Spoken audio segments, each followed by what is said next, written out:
The topics and opinions expressed in the following show are solely those of the host and their guests and not those of W4CY Radio, its employees, or affiliates. We make no recommendations or endorsements for radio show programs, services, or products mentioned on air or on our web. No liability, explicit or implied, shall be extended to W4CY Radio or its employees or affiliates. Any questions or comments should be directed to those show hosts. Thank you for choosing W4CY Radio. Inarticulate speech, inarticulate speech of the heart. Inarticulate speech, inarticulate speech of the heart. Inarticulate speech, inarticulate speech of the heart.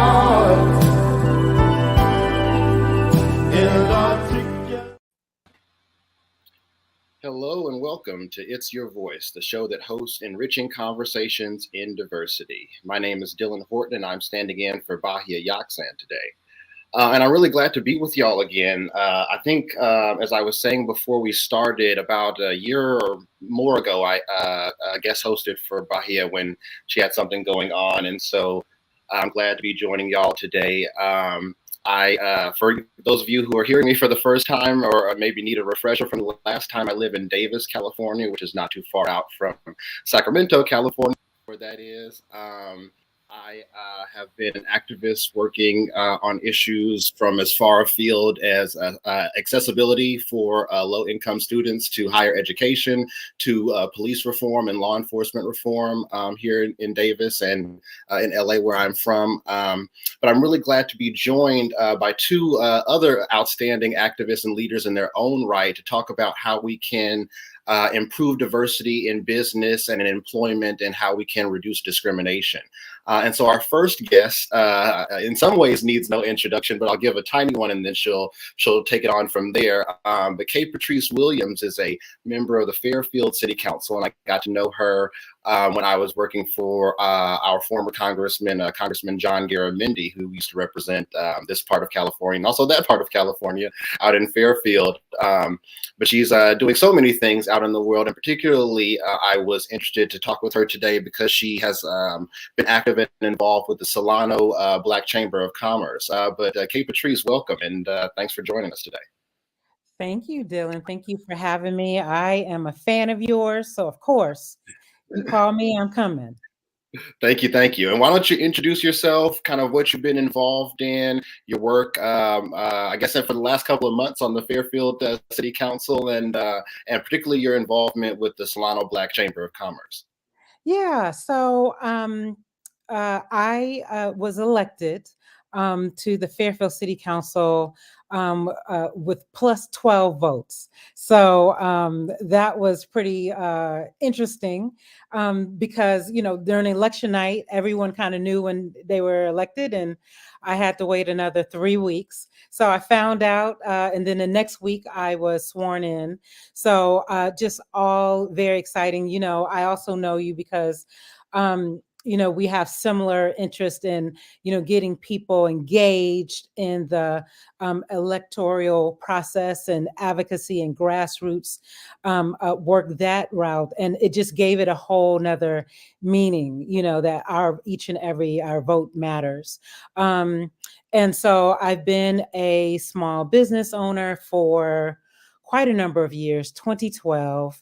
And I had run for county supervisor 2.5 years ago, and that's a full-time job. So I downcycled my company. I was a solo entrepreneur, just an employee of one, and I would hire, people when I needed independent contractors when I needed that work done. But I downcycled the company. I said, I'm going to win this supervisor seat, and the business will not longer be there. But I didn't win. So I had less than $1 in my account, March of 2022. And no, was it 2022? Oh, my timing is off.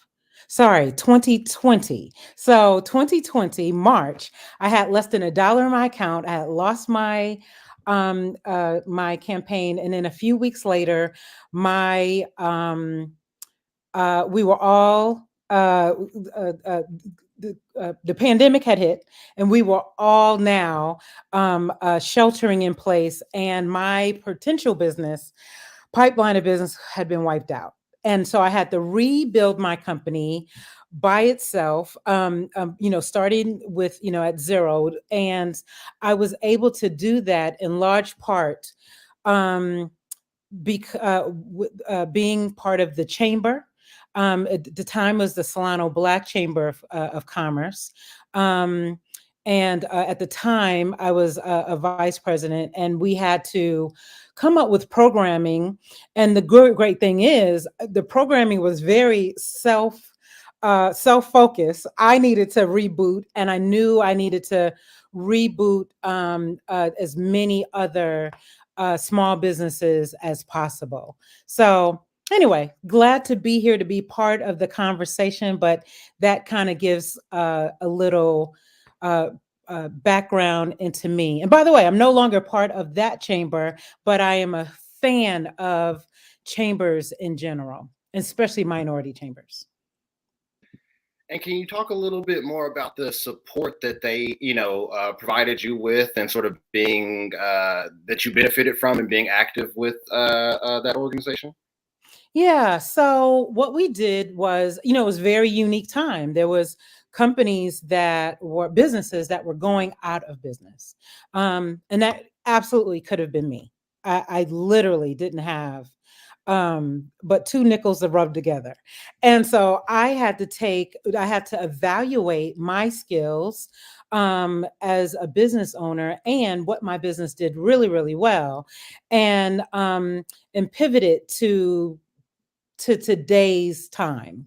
And so, I see we have a procurement queen. Thank you, Denise Williams, non-related, but very excited to see her. Procurement is the perfect headway into what I did to pivot my business. I looked at I was doing B2B, business to business. And what I said was, who has money is government. So let me pivot my skills to my business, see what type of opportunities, contract opportunities, are in the government sphere. And from there, I went from having, a few dollars to rub together in March to, by the end of the year, had gotten $120,000 in contracts and having hired 2 people. And then today, my biggest contract that I've won is $500,000. So I have, and what I do is that those beginning months, though, that was understanding the PPP, understanding the EIDL loans. How do we access it?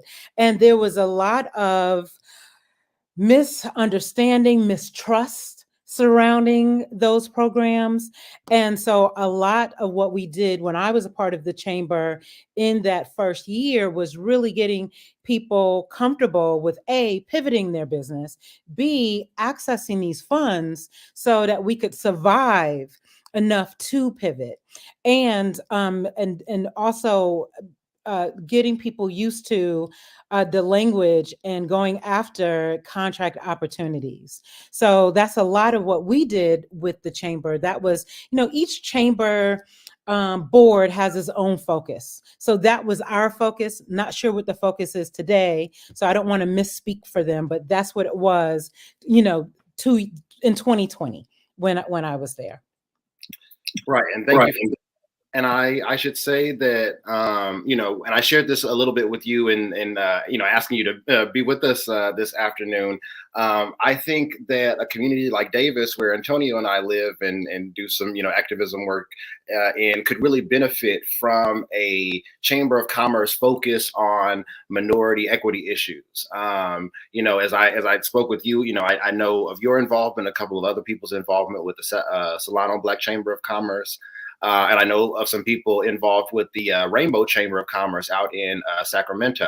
And so me being a person kind of a part of both of those communities, it sort of got me thinking and talking with some people in our community about what benefit we could gain from having something like an equity chamber of commerce here in the city of Davis that could help people who are, maybe in the middle of an economic crisis like the one that you were describing, Kate Patrice, or just, struggling to get started and get it going just like anybody else is outside of a crisis environment.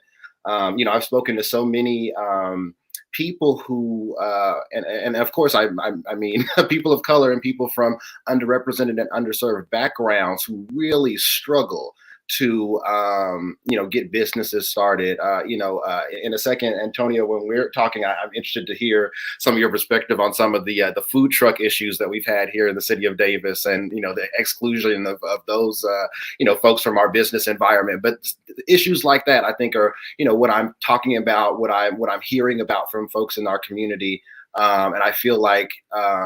Not only an organization like our current Chamber of Commerce here in Davis or the Downtown Business Association that does help support businesses of all kinds and did do a lot of work, I should say, to be fair, to support businesses, small businesses in particular, who were struggling during the pandemic. But again, something that's really focused on making sure that we're providing opportunities and resources to people from underserved backgrounds and underrepresented backgrounds.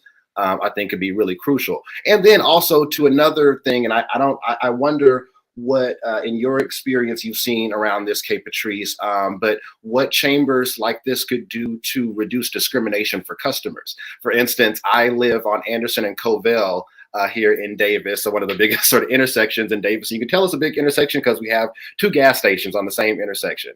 And if anybody asks me about it, I will say that they should go to the Shell service station and not to the Chevron one, because the Chevron one follows Black people around in the store. And so, and when we're talking about, the role that chambers like these can have, I think one of the really important ones is what we're doing for not only business owners and potential business owners, but customers as well. Can you talk about any sort of background that you've had with that? Yeah. So for me, I feel like those are 2 separate, um, uh, 2 separate interests. For me, I feel like I would like a power broker like the NAACP to take on, that consumer advocacy, lifting that voice. This is not right. Let's put all our voices together. Let's write a letter, da, da, da. I would like to see that the chamber stays very focused on minority small businesses. There is a place and a need there, and that is powerful, because to be the voice of minority small businesses, like that can leave you down a few different avenues. One is legislative. So you can sign on to bills that, that really make sense and supports our memberships and communities in this very unique way. So we can do that advocacy piece very, very powerfully. Also, when I think of, Davis, I'm like, I wonder if you all as a minority chamber, you go down to Davis government and say, hi, what type of forecasting opportunities, what needs do you have for the remaining of the years? When does your year end? When does your fiscal year end? Does it start in October? Like some other government entities, and expand it past that to your county, because there are millions of dollars that are flowing into the city and county government, and also with the ask, who are you doing business with now?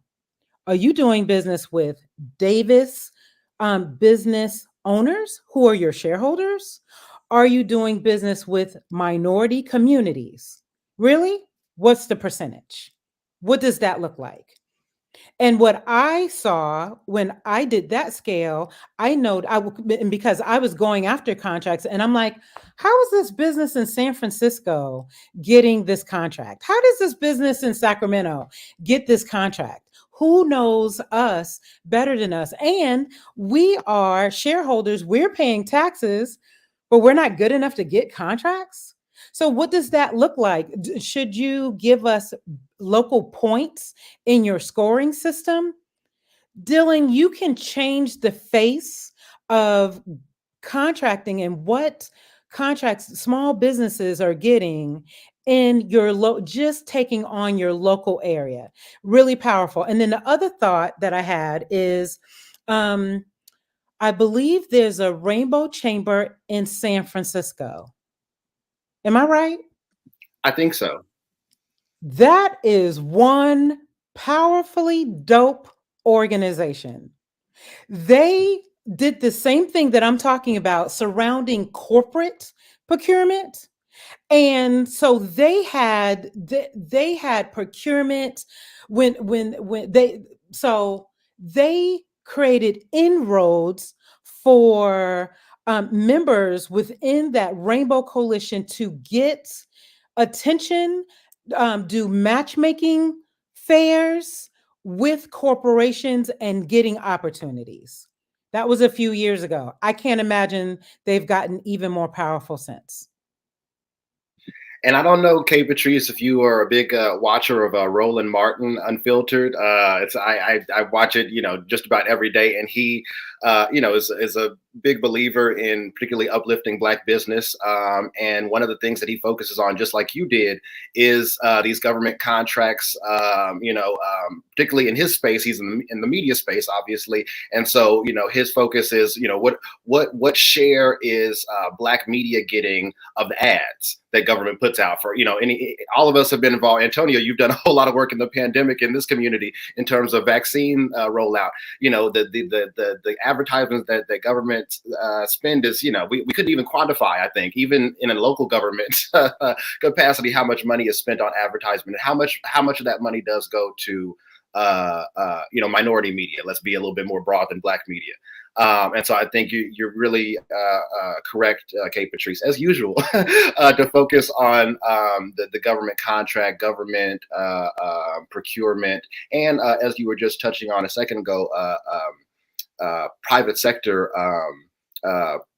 procurement issues, especially in a state like California, where the corporations and the government agencies are whopper sized. So we're talking about really big contracts, and so I think that's an important thing for us to focus on, particularly for us. You're in Solano County, our neighbor to the south. In Yolo, we're a little bit closer to Sacramento, and so again, these government contracts, particularly from the state government, I think are really important, and we don't want to miss out on having a seat at the table there. And I think that could be a really important role that an equity chamber like this could play. But I know, Kay Patrice, that you have to get out pretty soon, so I don't want to keep you too long. Any sort of closing comments about what the community, and I appreciate what you said also in terms of what we need to do, what a chamber could do, but what we need to do, frankly, outside of a chamber, to get down into the public comment sections in our local government at the county and city level to make sure, and the state level to make sure that those policies are being tweaked to make sure that everybody has an opportunity there. But any other thoughts to share with us on this? Yeah, even if you're not quite ready to start a chamber, an official chamber, you're right to start a business roundtable, a business group, where everyone comes together. There is a list, a membership list. So when you move forward, you say, we are the equity business roundtable, and we have a membership of 200, and this is what we think. And this is our letters of support, and this is our letter of this will harm us, this will help us. We would like to meet with you, procurement department of Yolo County, to talk about your forecasting and opportunities. It will be a forum, or it will be 5 of us that come to represent and roll out. Dylan, how strong our collective voices are, and us coming as one versus us coming as a few hundred, it can shift everything. So when you initially called me and said, hey, this is what we're thinking. What do you think? And I'm like, do it. But it doesn't have to be so organized. You know more than anybody that it could be grassroots and a little rough. But with the simple organization tools of like a Google survey where people fill it out and you don't have to, have all this paper pushing, you could very easily move intentions forward. Just do it. Antonio, I'm going to listen to you later. I have a feeling you're going to have some really dope things to say. But I'm going to have to listen to it on replay. And in my world, we say that the money is in the replay. Absolutely, and you know that better than anybody else, Kay Patrice. So number one, thanks for your wisdom and your support at all times. Thanks for joining us this evening. I know you, like I said, gotta keep doing what you're doing, and so I know you've got another place to hustle on to. But like I said, thanks for joining us and for sharing some of your insight and experience with us. My honor and pleasure. And Dylan, your nails. I love them. I'm all on your Facebook page. Like, thank you. From your local CVS. Love it. I feel like I should ask you, Kay Patrice, what does your business do? What is your business? So I have. I'm not aware of it. Oh, okay. I have a number of businesses. One is a transitional home. And I include that is, because there is that in my brain is part of the of government contracting sphere, because my clients are reentry women and their children, but who pays for their beds could be the probation department. It could be a number of sources that are county related. So anyway, so I include that. So then another business that I have, the bigger business is BrandGOV, BrandGOV.com. And we are a community-based organization. We do many spheres of really profound work, from community outreach and messaging to we are doing nonprofit capacity building and small business capacity building. So what I'm teaching right now, we do that. So it wasn't coming out of the air. Not only did I build my business with small business capacity building within government spaces, but we teach that in a program, and you can learn all about it by going to brandgov.com. And we're about to relaunch a website, empowersolano.com. Right now it's under construction. It's going to be launched, and all those new programming that we're doing, you'll be able to see it there. However, if you're not in Solano County, unfortunately, you can't partake right now. So anyway, that's a little bit about what I do. Sure. Well, thank you. Well, I'm glad we got a little promo in there. I love it. All right. You all take care. I'm going to a homelessness a conference. So I want to know what we can do to get our arms around that and get those numbers down. Absolutely. The work never ends. The work never ends. Antonio, I can't wait to see you later in the day. And Dylan, love you. Thank you so much. Have a good rest of the day, and good luck at the event. Thank you. Goodbye. And, Antonio, first of all, thank you for joining us, as I understand, from vacation in Mexico, right? Yeah. So I'm in Mexico City visiting my grandma, actually, for Easter. So I'm in my grandma's house in Mexico City right now. Yes, I'm also on vacation, but in my own living room. So it's a little bit of a different, my commute was shorter. But like I said, thanks for joining us. And why don't you go ahead and, as Kay Patrice did, introduce yourself and kind of the work that you've been involved with in a number of different capacities and entities, but also most recently with UFW. Yeah, so my name's Antonio De La Huera. I grew up in Davis, Cesar Chavez, Harper, Davis High, class of 2013. Have kind of been in and out of Davis since then. And, you know, most recently I am working as the communications director for the United Farm Workers. That's the labor union that was founded by Cesar Chavez, Dolores Huerta, Larry Idalong, and others in 1962. So for over 60 years, our main focus has been to, organize and represent farm workers winning union contracts in agriculture. And then previously, had a long relationship with the farm worker community, specifically in Yolo County. I ran the after-school program at the Madison Migrant Farm Worker Housing Center on Highway 16 between Woodland and Esparto for many, many years. And then that experience came very handy when, as you mentioned, I worked for Yolo County during the COVID-19 pandemic, or kind of the peak of it in 2020, working as a Latino outreach specialist for the county. So really interacting a lot with Latino businesses, Latino media, figuring out how we could share, this really important public health information and just and reach, people. I mean, the first thing I was brought on to do actually was to translate press releases.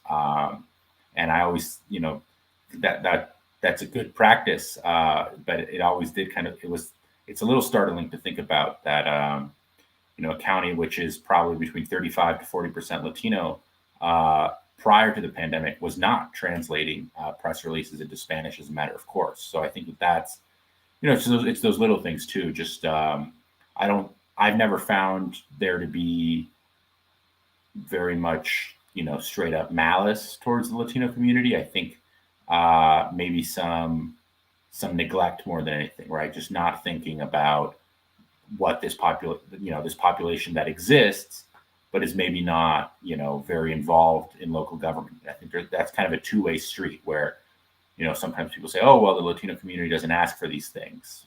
They never show up to a board of supervisors meeting and demand X or Y. And my argument was always like, well, yeah, because no one's told them that they can, show up and ask for things because no one's ever done anything for them. Why would they ask for something that they don't even know is possible? And there's no track. So I think a large part of what interests me is how do you build that kind of civic engagement muscle memory that I think many communities in Davis, Davis is a very civically engaged place, but it's, there's kind of a narrow circle of people who are very much in the know, are showing up to everything all the time, and, have no problem figuring out how to have their voice heard. They know, they have their local electeds on speed dial. And then there's this kind of wider, kind of more marginal ring of people who work in the fields, who work in the back of kitchens, who clean people's houses, who, mow all the lawns, of kind of this Latino immigrant working class, that, along with other communities like renters, like students, like, young people generally, are just not kind of in that circle of participation. And I think that figuring out how we can expand that circle, how we can get other voices involved in decision making, and honestly, it's creating that sense of entitlement, right? It's if you're a Spanish speaking immigrant mom, at Montgomery, and things aren't working for you, I want you to feel like you can show up to a school board meeting or city council meeting and yell at someone until someone pays attention to your issue. That's what government's for. And we just really need to figure out how to kind of flip that cultural switch where people feel comfortable, consistently doing that. Yeah, and I well, actually, as you were mentioning, people not feeling, not being at board of supervisors meeting. Number one, they're at work, right? And that's a whole sort of separate accessibility conversation. But I think that it's really interesting, particularly as you talk about your experience with the pandemic and doing outreach for the county.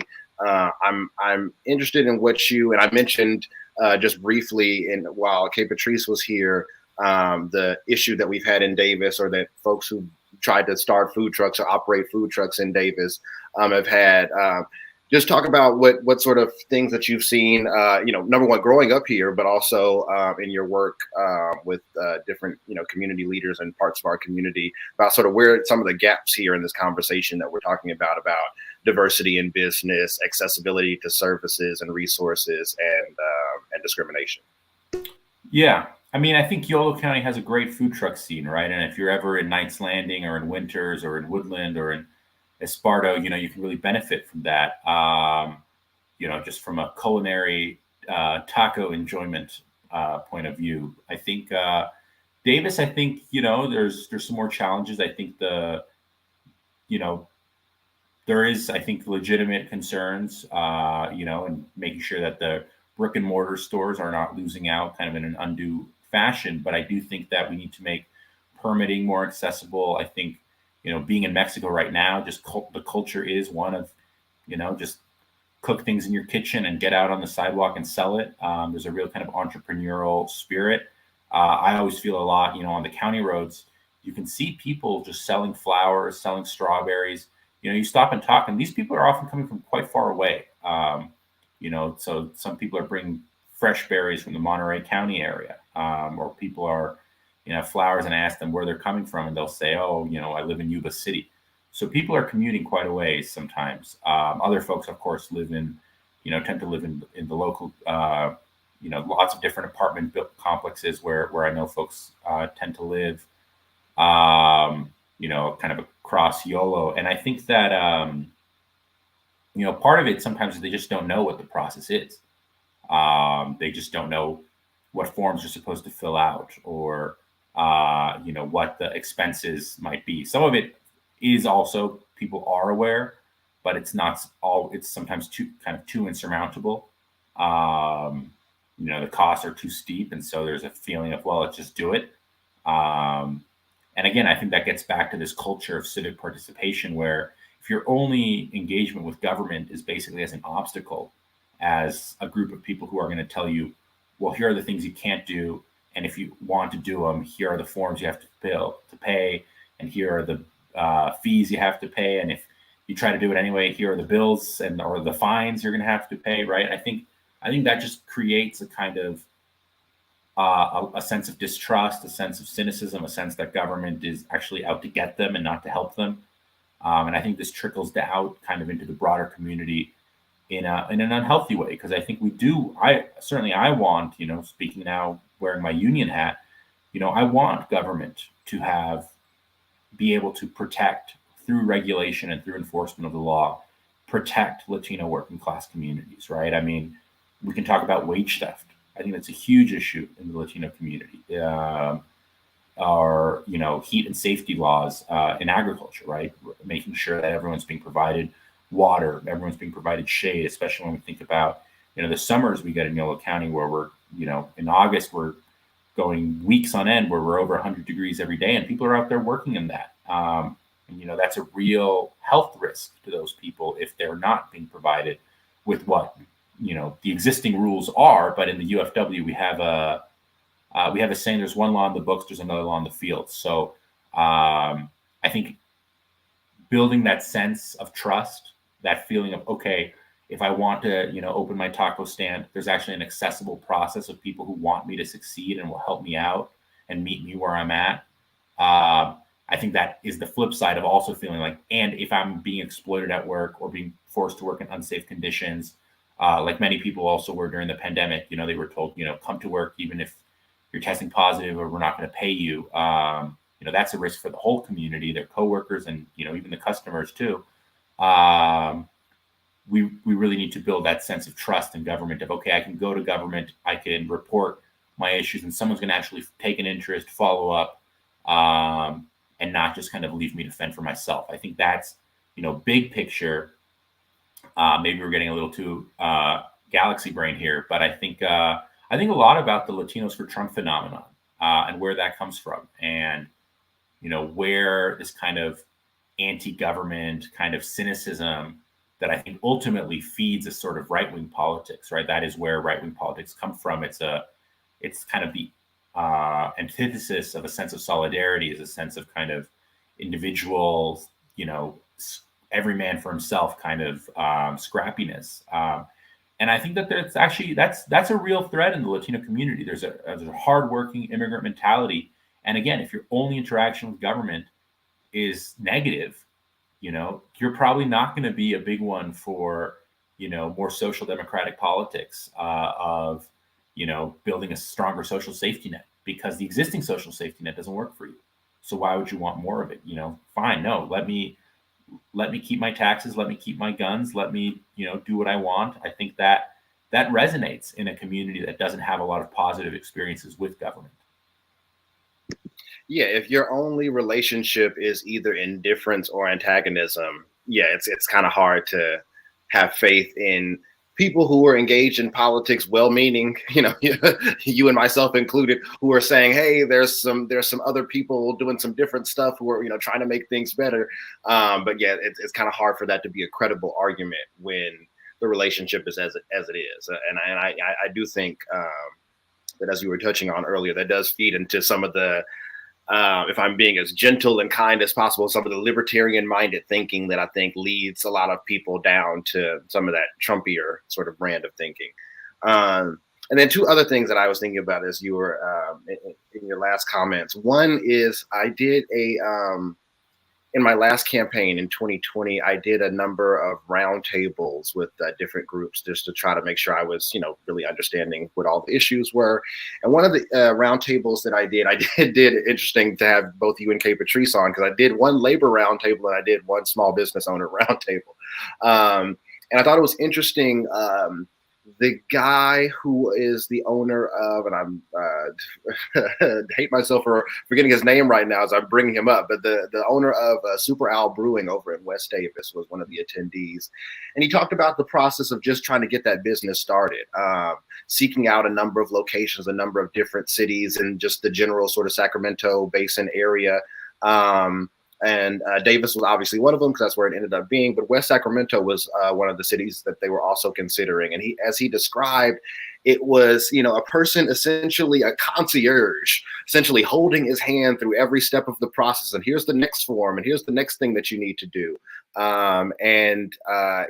The extent to which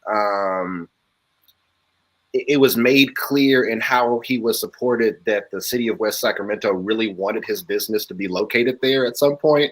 Again, was demonstrated in their actions versus, what the process was like here in Davis, where it was like, all right, here's what it is. It's on the website. You either figure it out or you don't. And that's kind of a problem, I think kind of as you were touching on before, that's an across the board problem. That's a lack of focus and support and resourcing to economic development that harms all groups, in cohorts and populations. But of course, as I think both of us can imagine, will have a harsher impact on communities of color, on underrepresented and underserved communities. And so it's a thing that, as I've observed, that there's problems that we have that are, just full Davis problems for the whole community. Yeah. But well, I think impact us hard. Not to push back too much though, but I do think there's a nuance there of West Sacramento has really embraced to kind of, attract businesses, including big box businesses, to kind of be the tax base, right? And there's a logic to that, right? Of, okay, you bring IKEA there, that brings in a bunch of revenue, and you can use that to kind of fund services for working class people. I mean, there's a kind of, we'll call it the like IKEA pathway to social democracy. I think it's car dealerships here in Davis. Sure. Yeah. I mean, I think in Davis, there's been more of a sense that I am sympathetic to of we want to protect our local owned small businesses, right? I remember when I was growing up, one of the big controversies was the arrival of Borders, because there was a concern of, it's going to drive the avid reader out. And I think that was a legitimate concern, but I think Davis very clearly values the avid reader. It values that local bookstore that we all feel kind of a sense of ownership of to some extent. And I think it's telling that Borders went under some time ago and the avid reader is still there and kicking. And I think that's a success story for Davis. I think what we want to be able to do is expand the kinds of people in our community who are able to have that success story. Make it so that, you know, your farm worker who wants to open a taco truck can also get there and succeed. You know, but I think that one of the things that makes Davis is the kind of very charming and unique and specific set of businesses. I mean, I really, you know, anytime I have a friend visit me, I take them downtown and I say, you know, we have something for everything. I mean, it feels very classic, right? We have our, you know, our local, you know, news beat where you can get all your magazines and your newspapers, no matter, you know, you want your German, you know, Der Spiegel issue of the month. Well, the news beat has it. Or you want a hot dog. Well, we have a hot dog stand, the Hot Dogger. You want to go to a local owned bookstore. They have a great selection. And if they don't, you know, I order my books from Avid Reader. You know, I like to go down there and, you know, I'll look online what book I'm interested in, but I'll go to the Avid Reader physically and say, hey, can you order me this book? And, you know, I'll pay for it then. And it shows up, you know, 3 days to a week later, and I go again and I pick it up. And I really appreciate that. And I think that at the same time, though, right, like there are these, you know, Latino women on Highway 16 who are selling fruit. And I stop there every time I see them and I ask, what do you have? And, you know, do you have any oranges? And if they do, I'm getting them. And, you know, so I one of the things I appreciate, whether it's the kind of informal Latino economy or the more formal Davis, you know, small business brick and mortar economy, is that local connection, is that ability to really form kind of personal relationships and know that money is circulating in your community. So that is where I think WESAC has definitely shows how you can, as you mentioned, do more to kind of foster businesses that I think the city city of Davis could learn from. At the same time, I think we need to strike this balance, because I don't think, you know, we want Davis to just be attracting the big businesses. I think it's more about how can you expand the amount of people who are able to start these very kind of niche local small businesses that kind of serve every need. And I actually think maybe the success story I'll say is I like Guad's Tacos and Beer. I don't know if you've been there, because it's the same family as the Guadalajara on Covell and the Guadalajara on Mesa Boulevard. So they now have 3 locations. They're actually all owned by different members of that same family. And then another brother owns the one in Woodland. So it's kind of a local mini, like it's not a franchise. It's not a chain. But it is like there's now 4 kind of Guadalajara locations across Yolo County that are owned by the same family. And I think that that's a cool success story of how, you know, a very kind of working class immigrant Mexican family that frankly does not appear super plugged into a lot of, you know, the inner circle of things, was able to kind of really succeed. And I mean, people love it, right? I mean, those are the best burritos in Davis, in my view. Right. No. And my boyfriend used to work at the one on Mace. And so I met your boyfriend there because he complimented me on my UFW shirt one day when I was trying to order. Yes, no, a very treasured Davis or set of Davis businesses, I should say.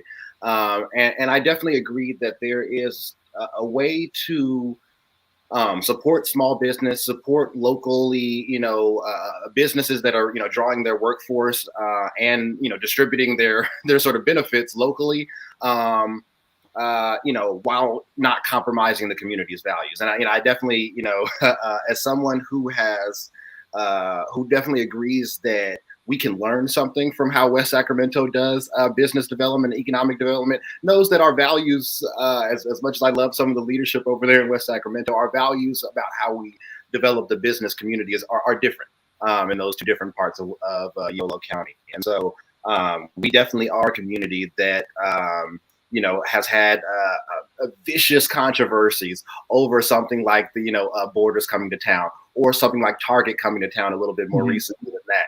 And so, you know, definitely we believe in, you know, in supporting it locally and supporting it small in terms of business and supporting it unionized. it's important to say in this conversation.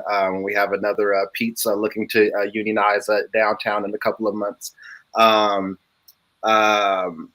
But then in the time that we have left, because I'm realizing that we are getting close to the end here, one of the other things that I was reminded of when you were speaking earlier was a conversation I had with one of the members of the Carpenters Union Local 46, who they've come to a number of the Davis City Council meetings talking about improvements to just the process with which we construct buildings and contract out to make that happen here in the city of Davis. And one thing that I talked to one of their members about was classification. I remember you were speaking earlier about sort of underpaying workers and that being a big problem. Wage theft. Thank you. I was blanking on the term there. But yeah, can you talk a little bit about the role that unions play, UFW and so many others in trying to push against that and to protect their workers in those circumstances? Yeah, I mean, I think unions, I'm a full-throated supporter of unions in almost every sector. I think it's incredibly important. It is workplace democracy, right? It's about giving workers the opportunity to have a say in how their business is going to be run, which, ultimately impacts them just as much as honestly, almost as more than anyone else in so many ways, right? It's the workers who make everything happen. And certainly we want there to be good union jobs. More people in our society are going to be workers than are ever going to be owners. And that's okay, right? Like you should be able to have a dignified life, provide for yourself and for your family, working a job. That's what jobs are. Jobs are, it should be a dignified, meaningful thing that doesn't, impact your ability to feel like a full human being. So I think there's a lot we can do to support, workers, even at the local level, right? You look at some of the Fair Work Week, ordinances that have happened at the municipal level and other places, including San Francisco, where, people have a right to know their schedule ahead of time, right? People have lives, or, so many people are just part-time. And actually, some people have a strategy of hiring, only part-time workers so that they can avoid paying any benefits that would be required for full-time workers, right? So there's a lot we can do to help support workers get more hours at their jobs, have better conditions at their jobs, certainly have safety and strong workplace protections at their jobs. I think unions also help eliminate discrimination, right? It's going to be fair hiring, a seniority system, not just, I like this person more than this person. And worst case scenario, we know that sometimes the hiring process is a place where there's a lot of gender discrimination and sexual harassment. Unions can help protect against that too. So I think strong unions and good local businesses together make a strong, healthy community where everyone can kind of self-actualize their potential and have full, good, dignified lives. Thank you. Yeah, and I of course 100% agree. I come from a single parent household. My mother didn't have any college education when I was born. Thankfully, she early in my life became a union nurse with SEIU Local 660 at the time. They merged with 720 a number of years ago, I think. I was always taught that was how workers protected themselves, as you said, how they create a sense of democracy in their own workplace. And I think, we're seeing a surge in interest in union membership across the country, which is, I think, a great thing in a time when, so many people are coming after unions. I really am glad that after working at a number of great places, Antonio, you're working with UFW now. And really support the work that y'all are doing across the state and across the country. I guess in multiple countries, right? Perhaps. But yeah, thanks for joining us. I want to thank Kate Patrice again for joining us. I want to thank DJ and our our producer Dean for making this technically happen, because I have a degree in political science, so I can't manage any of this myself. And of course, want to thank the folks that are listening this evening. Be sure to tune in next Wednesday at 8 p.m. Eastern Time on W4CY.com or Talk4TV. May we all have enriching conversations in diversity this week. Thank you for listening. Inarticulate speech, inarticulate speech of the heart. Inarticulate speech, inarticulate speech of the heart. Inarticulate speech.